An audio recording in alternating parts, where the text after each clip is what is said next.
The only other topic I wanted to talk about was my Model X. You know, Model Y, Model X. I didn't get the white 3 like I wanted to. But anyway, because, you know, red, white, and blue. I don't really drive this car anymore, and I think there's a couple of reasons for that. I've found a couple of issues with the car, and I opened a service ticket to get them looked at, you know, just normal little noises. I got a rattle in my seat belt, which last time Rivian had a rattle in the seat belt, it was, you know, something that really needed to be fixed. So I thought, well, maybe I should take it in and have a look at it.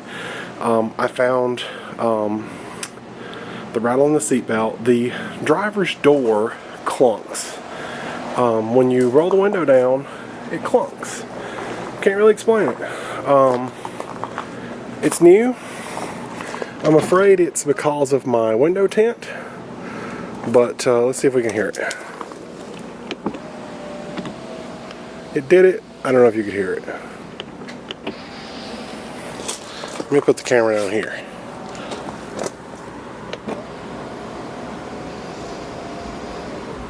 And of course, that time it didn't do it. So I don't know. It's almost every time. Window goes down, I hear a little clunk down in here, and it doesn't stop the window from going down, but it's just annoying. Anyway, I made a service appointment. I said, hey, you know, can you look at this?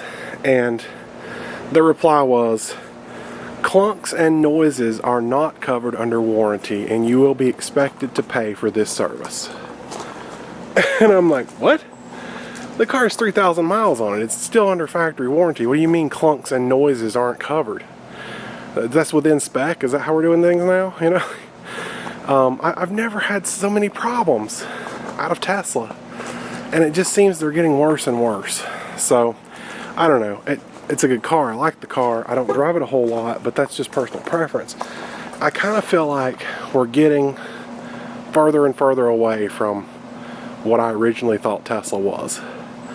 And it's kind of got me thinking about replacing this car.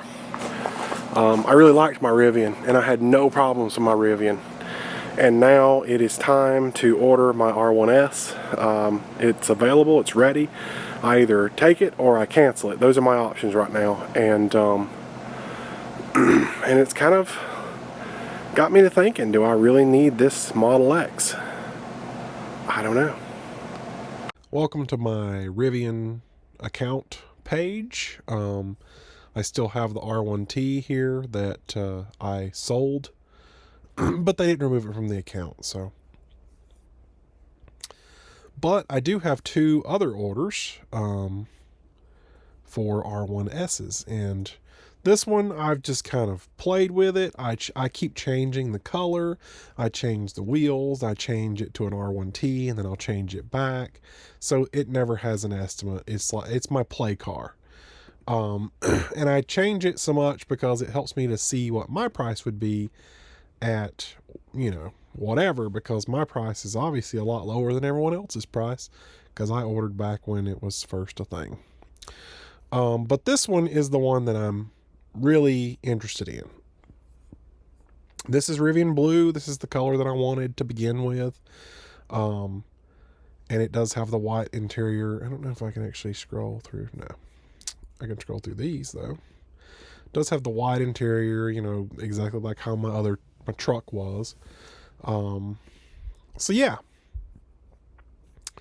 same kind of deal. Quad motor, all-wheel drive, whatever. So, you see this green bar up here.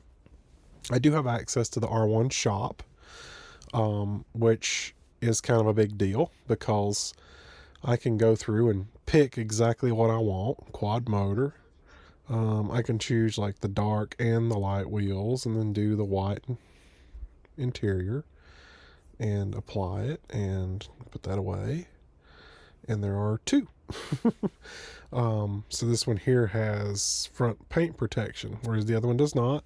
That's the same price that mine is configured to be. And it does say 1 to 2 weeks delivery. The only thing I'm not so sure about this is I don't know if it has, if it's a 23 or a 24. Clearly, we're in 24 now. I want a 24. I'm not going to waste my time on a 23. Plus, it would complete my thing that I'm trying to do. So anyway, we'll talk about that later. This is a good possibility. If I end up deciding to go with the Rivian R1S, this is a good possibility. We need to talk about why I'm thinking about doing this. So, my R1T was everything I wanted, and many times I talked about maybe selling it, but then I was like, nah, I don't want to get rid of this truck. I like it too much. Rivian checked all the boxes, all the luxury features that I liked about the truck. The headlights were super bright, which is a big deal for me. I like to be able to see really good at night. Just, I don't like not being able to see. And everything was perfect with that truck. The issue that ultimately made me sell the truck was its size. It was just so small, and the bed was not big, the cabin was not big, and I felt like I could have done better. And I wanted something bigger, and that's why I ultimately went for the F-150 Lightning. But maybe the Lightning wins in the size category, but the Rivian was a nice truck overall. And I even considered at the time trading my Model X for the Lightning and keeping the Rivian, but I was like, I don't need two trucks. That would really not serve a purpose at all. But when I look at the Model X and I think about replacing the Model X, it's an SUV, so it only makes sense to replace it with another SUV. And the Rivian being a nice SUV, I'm going blue because blue is the color I have in the X. It just kind of keep the whole current trend going.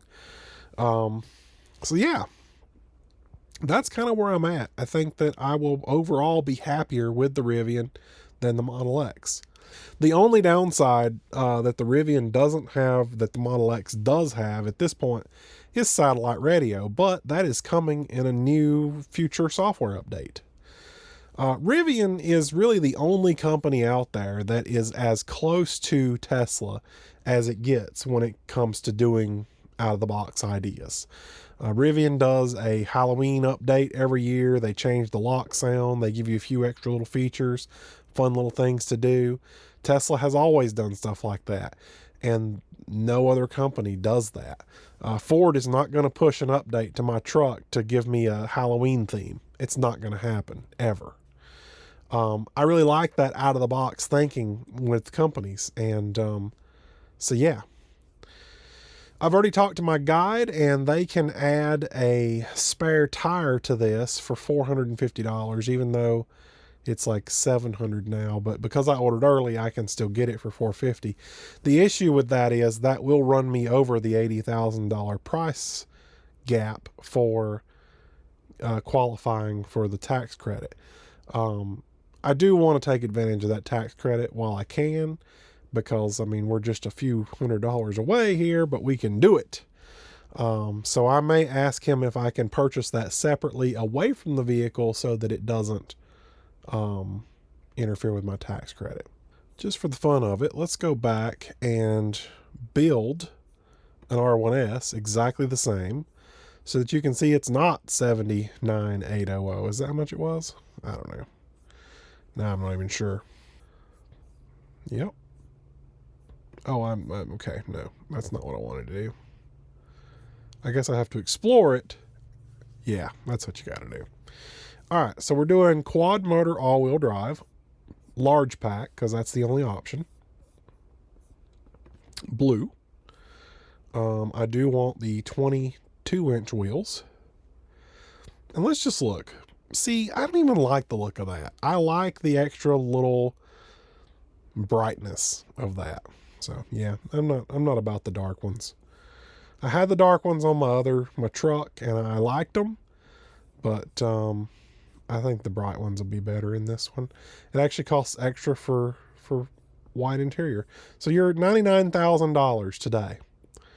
If you ordered today, $99,000. and I get it for $79,800 plus tax. If I trade my X and they end up giving me enough for my X, there should be no tax at all, which is great about my state. So I'll end up paying $79,800 plus whatever delivery fee they have, and probably just the cost to put a license plate on it. I probably won't transfer my plate because my plate says X Plaid, and I don't really want to put a Plaid plate on my Rivian, but you know, we'll see about just getting a whole new plate and I can turn in the old one. But anyway, that's kind of what I'm thinking about doing. I know this is the second X I've owned, and it was my dream car, and I hate to get rid of it. But at the same time, you know, as mentioned in the first clip, Tesla's kind of dicking me around here, and I'm not into that. I feel like as a car company, Tesla has gone downhill over the past few years. And I do feel like Rivian gives me that extra, you know, treatment. When I have a problem, when I have to go in for service, they're always willing to help me. They're always willing to give me a loaner. It's never a matter of, you know, well, am I going to get down there and get stranded? No, it's not. Even if they couldn't give me a loaner, they'll give me a rental, even though I have issues with rentals, but that's a different story for a different day. Last time I went, they offered a rental, and I was like, no, I don't like rentals, and they found me a loaner. And I told them, like, I don't care. It can be an R1S. It could be a Tesla, just not a rental. So, yeah. Anyway, I feel like they always do bend over backward for me and help me out. And at this point, there is no reason not to trade them my Model X. So really, what's holding me back as of now, I need to get a hold of my guide. I've actually already called him, and he's supposed to call me back tomorrow. I've already talked to my guide, and he's going to check the one in inventory to see if it is a 2024. And there was something else I wanted to check. What was it? Oh, well, I don't remember. But they won't give me an offer on my X until until I actually place this order and accept this config, which is annoying because if I accept the config, oh, okay, now I've done messed it all up. What'd I do wrong here? Quad motor all-wheel drive. Oh, yeah, no, that's the wrong wheels. Anyway, if I accept this order, it locks me into this vehicle, and I have to buy it. And if I don't buy it, the order gets canceled. There's no like going back into the queue and waiting. In a couple months, I could probably do this real easy. Even if they didn't give me as much as I wanted for my Model X, I could just pay the difference in cash and walk away. No big deal. Right now, I cannot do that. I need them to give me enough for this car to break even. Or if it's maybe $1,000 or $2,000 out the door, I could probably do that. Anything more than that, I'd have to look into a loan. And I just opened up 2 loans for 2 new cars, so I can't do that. There's no way that would work. And so in that case, I would lose one of my orders. Not that it's a big deal. I don't plan on buying both of the R1Ss that I have reserved, but it is kind of a big deal because I don't want to lose the order. So I'm afraid to lock this one in until I know that it's a 2024. And then once it's locked in, we'll do a trade-in on my car. I have gotten an offer from someone else on my car for enough to cover this car and the taxes, if that has to be the route that we go. I'm kind of feel like I'm throwing money away at that point because, the tax savings, I mean, you talk about 79,800. Let's do that. 79,800. And we're going to do times 0.03. So like $2,400 that I would be losing if I sold it somewhere else. I would just have to pay the $2,400 difference in tax. Whereas if Rivian will take it on trade, it will nullify the tax and I will save $2,400. So no matter what Rivian offers, if it's $2,400, I mean, you know, whatever they offer, it's already $2,400 more. Just for fun, 2,400. If they offered 77.4, it would be a break even at that point. It wouldn't even matter. There would be a little bit of a difference in tax, and you know, you got to do your delivery fee and all that, but at the same time, there's really not a big difference. So yeah,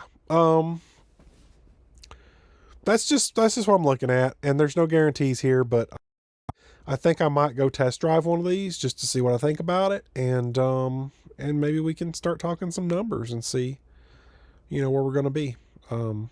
But I did like my Rivian, and I didn't want to get rid of it to begin with, but the one thing that pushed me over the edge was it was just too small. And I think size-wise, this one is bigger than the Model X, only by a little. I think it's actually not as long as the Model X, but inside size is way bigger. And it's not a truck, so like I don't feel like I need the bigger truck, because you know what we're replacing is an SUV, not a truck, and it's bigger than the SUV I have, so it should be good.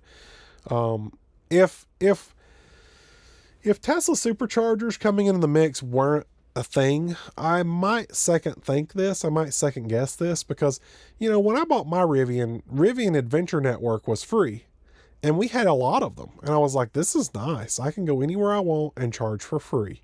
Well, not anymore, and now you have to pay for the Rivian Adventure Network.